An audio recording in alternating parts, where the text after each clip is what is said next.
এটা হলো আমার দাদার বাপ মার কবর। আমরা যখন ছোট ছিলাম, এই যে ওদের মতন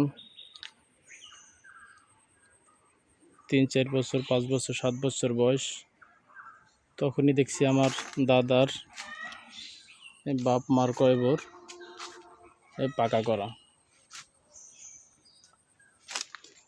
যেরকম পাকা করা এবং কি সুন্দর ডিজাইন, দেখেন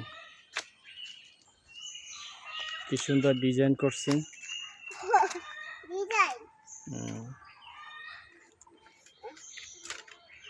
যেখানে এইভাবে ডিজাইন করছে,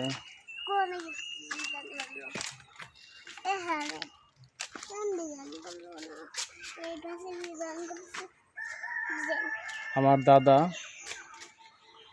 আমার যে দাদা তার বাপের আমার দুই ভাই, আমার তালই মাওই হয়। আমার দাদার হইলে 2 ভাই। সে 2 ভাইয়ের ভিতরে এক ভাই হইলে ছোট, অনেক ছোট, তার 3 পোলার ছোট ছিল। আমার দাদার ভাই তার 3 পোলার ছোট, এবং আমার দাদার হলে 5 ছেলে। দেখেন কি সুন্দর ডিজাইন করছে। আমার দাদার 5 ছেলে এবং সবাই এমএ পাস। সেই 2000 সালের আগে তারা এমএ পাস এবং মাস্টারি করছে। বহুত বছর তারা অবসরে গেছে। Girls school, boys school, primary স্কুলের মাস্টারি করছে, বিএ পাস, এমএ পাস।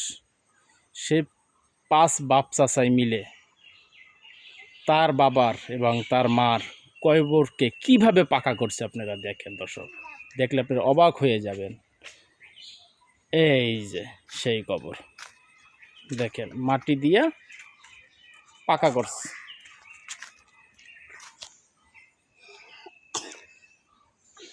কানিতে কানিতে জায়গা থুয়ে গেছে 5 ছেলের জন্য এবং 2 মেয়ে। এমএ পাস বানাইছে, বিএ পাস বানাইছে, মাস্টার বানাইছে, পড়াশোনা শিখাইছে।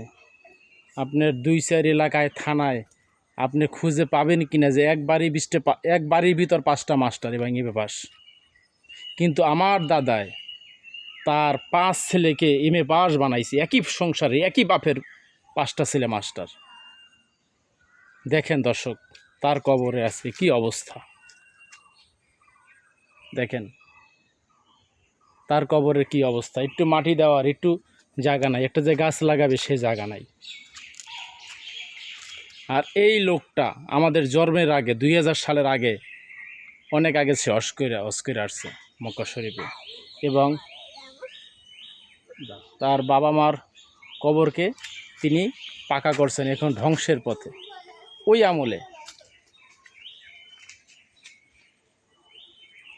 দর্শক, শুধু ছেলে সন্তান রেখে গেলে হবে না, টাকা পয়সা ধন দৌলত রেখে গেলে হবে না, নিজের জন্য কিছু করে যান।